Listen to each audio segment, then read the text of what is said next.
If you really think that half the people walking on the street looking confident are actually confident, then you've got it all wrong. I saw him first. He's all mine. You can't have him.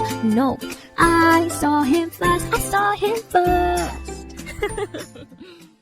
Hi everyone, welcome back to my podcast. It's your host, Angie. I'm back again today with a new episode.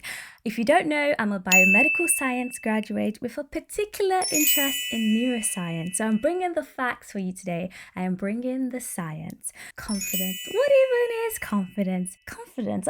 Surely everyone has some level of confidence. Well, that is true. We all have varying levels of confidence. It's just that we're confident in different things. Some people have social confidence, which is more apparent. You know, they walk around the street, all high and mighty. Everyone's looking at them like, wow, they've got riz, right? They've got charisma. Whereas some of us are confident in niches, right? We're confident in a specific niche. So, say you're really good at drawing. Of course you're confident in drawing because you're good at it. Say you're really good at cooking. Of course you're confident at cooking because you're good at it. But when we talk about self-confidence, that's when it gets a little bit tricky because self-confidence is believing in oneself. So today, let's talk about how you can be more confident, not just ordinary confident, how you can just win at this confidence game. Real confidence, true confidence, irresistible confidence. All right, let's get started. I've come today with notes because like I said, I bring the facts to you guys. So everything I say is research backed. If you Google it, I'm sure you will find it. So I'm actually going to split this into two. Firstly, we're going to talk about body language and expressions. And two, we're going to talk about something called self-affirmations. No, it's not looking in the mirror going, I am confident, I am strong, I am beautiful. Of course you can do that too. But again, I come with the scientific facts. So yeah, let's get into it. Firstly, when we talk about body language, if I came on this podcast, introduced myself like this, hi everyone, I would you listen to me? Like, would you actually listen to me? No, I highly doubt that you would. Why? Because I don't look confident. I'm not convincing. You know, like I look like I'm timid. I look like I'm not sure of myself. Also, this is something I thought about while I was scripting this. If you went to get, I don't know, laser eye surgery, right? You went to get your eyes lasered, whatever, get better eyesight, because some of you need to see for some reason. And the eye person, optician, whoever it is, if they seem like nervous, so if they're going in your eye, right, and they're like that, and their hands are shaking, and they're like, oh my god, would you sit there? Would you actually sit there and let them mess with your eyes? I don't think so. So what does that tell us? There are things called non-verbal communication. It's our gesture, it's our body language, it's also with our voice, our pacing, our tone, our pitch, how loud our voices are. All these things portray confidence. So if I walked on a stage and I went, hello everyone, today I'm talking about neuroscience. I'm talking about the pathophysiology of irritable bowel syndrome and its impact on the well-being of patients. I seem confident. I seem like I know what I'm talking about. By the way, that was my dissertation at university. Flex. I seem like I know what I'm talking about. But if I went on stage and I'm like, well, first of all, if I freeze and don't say anything, that gives it away. I don't even need to say, oh, I'm nervous for people to know that I'm nervous. So what am I trying to get at now? Your body language, your facial expressions, your voice, your pace, everything kind of conveys confidence. So in order to build, because it's a skill, in order to build real confidence, that's something you should start working on. How do you portray yourself? How do you present yourself? Do you let everyone know that you're nervous right now? Or do you pretend? Do you fake it until you make it?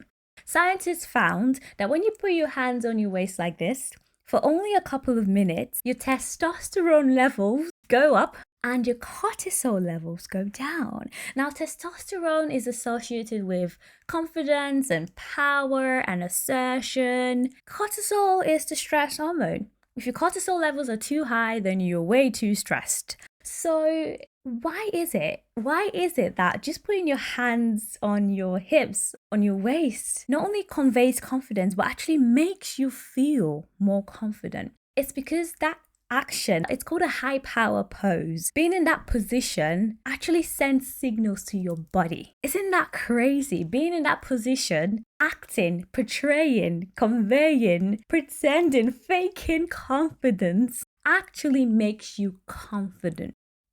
So there's some science behind it. Like I said, there's some science behind fake it till you make it.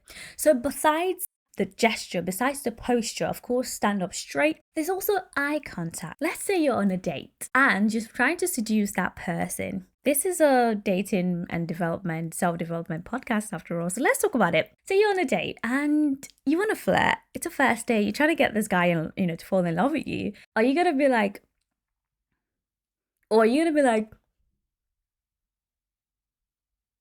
of course not. What you want to do is like,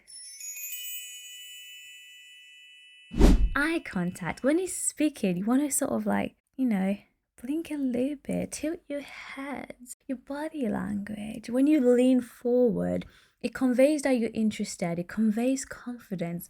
The way you walk into a building. Half the people are faking it. Let me just let you know now. Half the people, even me, sometimes I fake it. Sometimes I go out and it's not until I get into my lift and I see my full outfit and I'm like, ooh, I think I made a mistake. And at that point, I'm running to get the tram. I really can't be bothered to go back and change. And in that moment, I just flip a switch in my head. I'm like, you know what? No one will know that I don't like my outfit if I don't show that I don't like my outfit. Literally, it's as easy as that. No one will know that you're not confident if you don't show them that you're not confident.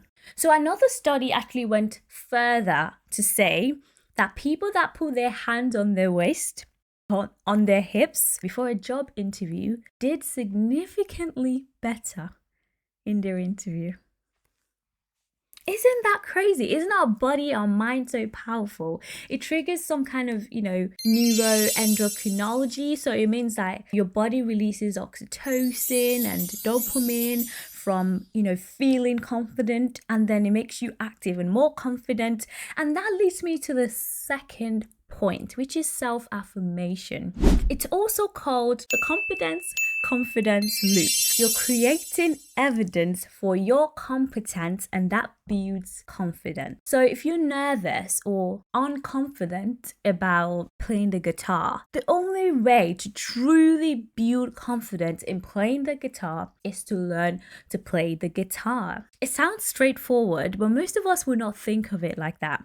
The only way to become more confident in your body is to work on your body to the point that you're confident in your body. And because you look at yourself in the mirror and you think, I am confident in what I see, then you've built competence in your ability to get your body to the point that you're happy with, to the point that you feel confident. And the cycle just goes on and on and on and on and on and on, just like that. Just like that. Because the truth is, we're human, right? We're gonna have on and off days. But when you fake it during those off days, you're not lying to people. You're not a fraud. It's a psychological hack. You're tricking your brain into thinking that you're that confident, that you're that girl. And just like that, you act like that girl. You have to embody this person that you want to be. Let's put this into practice, right? Who is a celebrity or just a public figure, whoever it is, it could be your friend or your family that you absolutely adore. Think of one person that you just look at and you're like, wow, how did they do it? Like, how did they just walk around looking elegant, looking cute, looking just put together all the time? Think of that person and then pretend that you're that person. How would you behave if you were that confident? How would you behave if you had what they had or what you think they have? Because I said most people are faking it. How would you behave if you were in their position? In their position of power, if it's money that you're insecure about, in the position of a six-pack, if that's what you want, or, a nice curvy body if that's what you want, if you want a great singing voice, if you want a promotion, you need to start to act like someone who already has those things, because the way you move is different when you're confident compared to when you're not confident. It's in your body language, it's in your facial expressions, it's in your voice. Let's take it down and then up and then down and then up. Doesn't the tone of my voice and the pitch of my voice, doesn't it affect how I come across? Of course it does. Of course it does. Again, let's take it calmly. Let's really talk about confidence. It sets the mood, doesn't it? It makes you feel differently.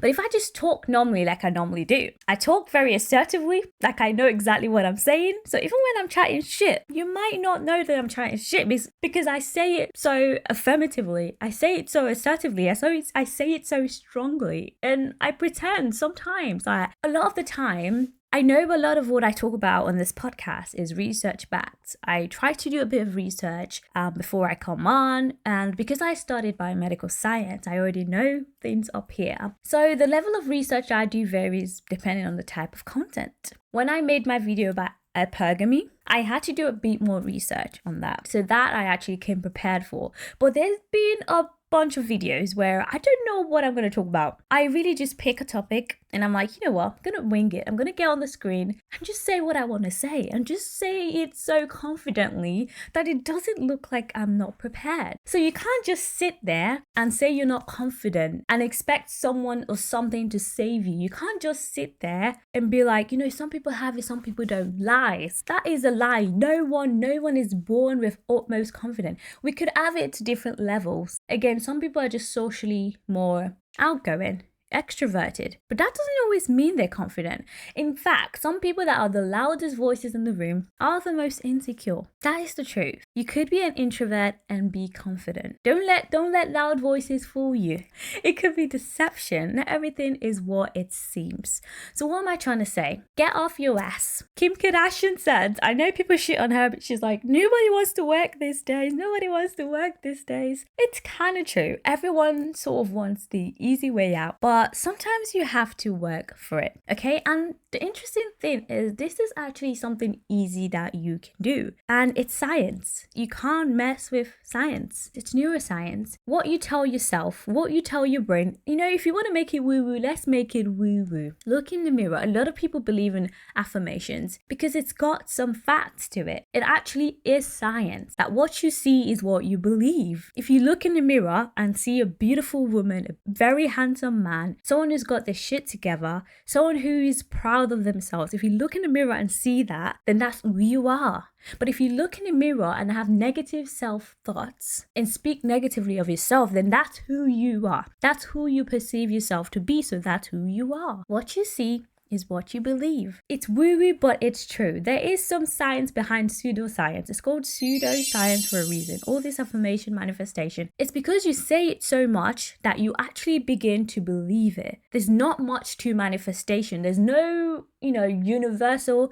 Perhaps there is. People might come for me. But I've seen tons and tons and tons of thousands of views about manifest this, manifest that. And the truth is, all it is just you having a vision of what you want and just actively saying it to the point that you believe it and you subconsciously act on it. That's why I like vision boards compared to manifest this, manifest that. It's because it's right there in your face. So you know exactly what you want and you're subconsciously embodying it. You're subconsciously going after it. That's all manifestation is. So look in the mirror right now and say all those wonderful things that you want to be. Say it to yourself. I am beautiful. I am smart. I am confident. I can walk into any room and command attention. I'm the best person in the world. Sometimes when I don't even feel like it, I will still say it. I say it to everybody. Like even at work, I'd be joking a lot. When people come into the office and I don't expect them to be in the office, I'm like, oh, you really just wanted to see me today, didn't you? It's funny, but it's also like, yeah, confidence, right? You're like, yeah, I rate myself. So that's all there is to confidence. There's no secret. I keep saying this in my videos. There's no magic trick to these things. No one should try and sell you any stupid course about how to build confidence because all you need is actually right here at the tip of your fingers. You have to actively work on being confident in order to be confident. And then the more confident you have, the more confident you are. I can't say it any better than that. So if you enjoy this content and you want a little bit more of my neuroscience or just psychology kind of content, then click here and watch my video about hypergamy and why women want high value men. Or you can watch my video about the best dating advice that you've ever heard. So click here if that's what you would like to see next.